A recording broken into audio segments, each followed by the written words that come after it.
Hi friends, అందరికీ నమస్తే. Welcome back to Shaurya's kitchen. బయట వాతావరణం చల్లగా ఉన్నప్పుడు వేడి వేడి అన్నంలో ఒక్క చుక్క నెయ్యి తగిలించి ఈ గోంగూర రోటి పచ్చడిని కలుపుకొని తింటుంటే ఉంటుందండి. ఎవరికైనా నోట్లో నీళ్లు ఊరాల్సిందే. ఈ గోంగూరని తినడం వల్ల రుచితో పాటు vitamin A, vitamin C, calcium, iron, magnesium, potassium, vitamin B9 ఇంకా చాలానే లభిస్తాయండి. మరి ఇన్ని ప్రయోజనాలు ఉన్న ఈ గోంగూర రోటి పచ్చడిని ఎలా చేయాలో చూసే ముందు మన శౌర్యస్ కిచెన్ లైక్ చేసి, షేర్ చేసి, సబ్స్క్రైబ్ చేసేయండి. ముందుగా ఒక గిన్నె తీసుకుని 2 స్పూన్ల ఆయిల్ వేసుకుని 1/2 స్పూన్ మెంతులు, 1 స్పూన్ జీలకర్రను వేసి దోరగా వేపించాలి. తర్వాత 2 స్పూన్ల ధనియాలను కూడా వేసి 1 నిమిషం వేగించాక దీనిలోనే 10 వెల్లుల్లి రేకలను వేసుకుని వేపించుకోవాలి. వెల్లుల్లి కొంచెం వేగితే చాలండి. తర్వాత 7 లేక 8 ఎండుమిర్చిని వేసి మరొకసారి అన్నింటినీ కలుపుకుంటూ వేగించాక ఎండుమిర్చి రంగు మారాక వీటన్నింటినీ తీసుకుని పక్కన పెట్టి చల్లారనివ్వాలి.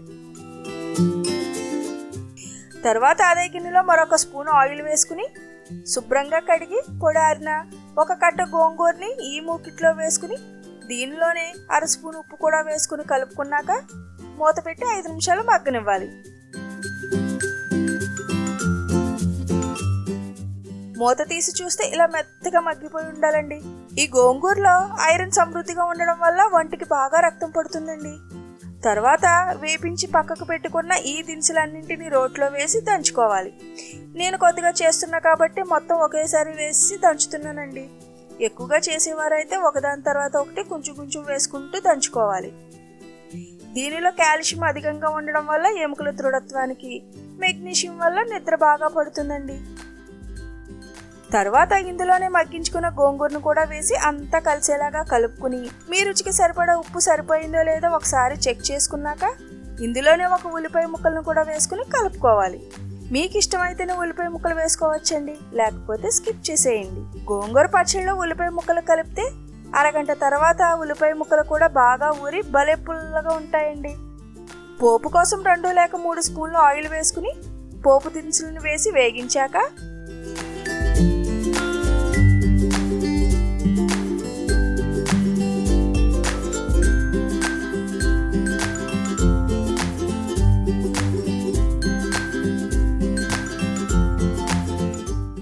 5 లేక 6 చెదగొట్టిన వెల్లుల్లి రెబ్బలను వేసి 1 ఎండుమిర్చి ముక్కలను కూడా వేసి 2 రెబ్బల కరివేపాకును, 1/2 స్పూను ఇంగువను వేసి వేగించాక ఈ రోటి పచ్చడిలో వేసుకుని ఒకసారి మొత్తం కలిసేలాగా కలుపుకుంటే మన గోంగూర రోటి పచ్చడి రెడీ అయిపోయింది.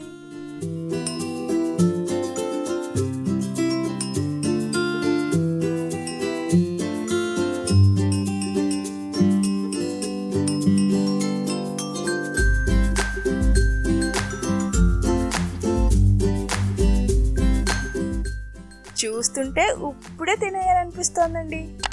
మరి మీరు కూడా ఈ గోంగూర రోటి పచ్చడి చేసి ఎలా వచ్చిందో కామెంట్ చేసి మన శౌర్యస్ కిచెన్ని లైక్ చేసి, షేర్ చేసి, సబ్స్క్రైబ్ చేసేయండి.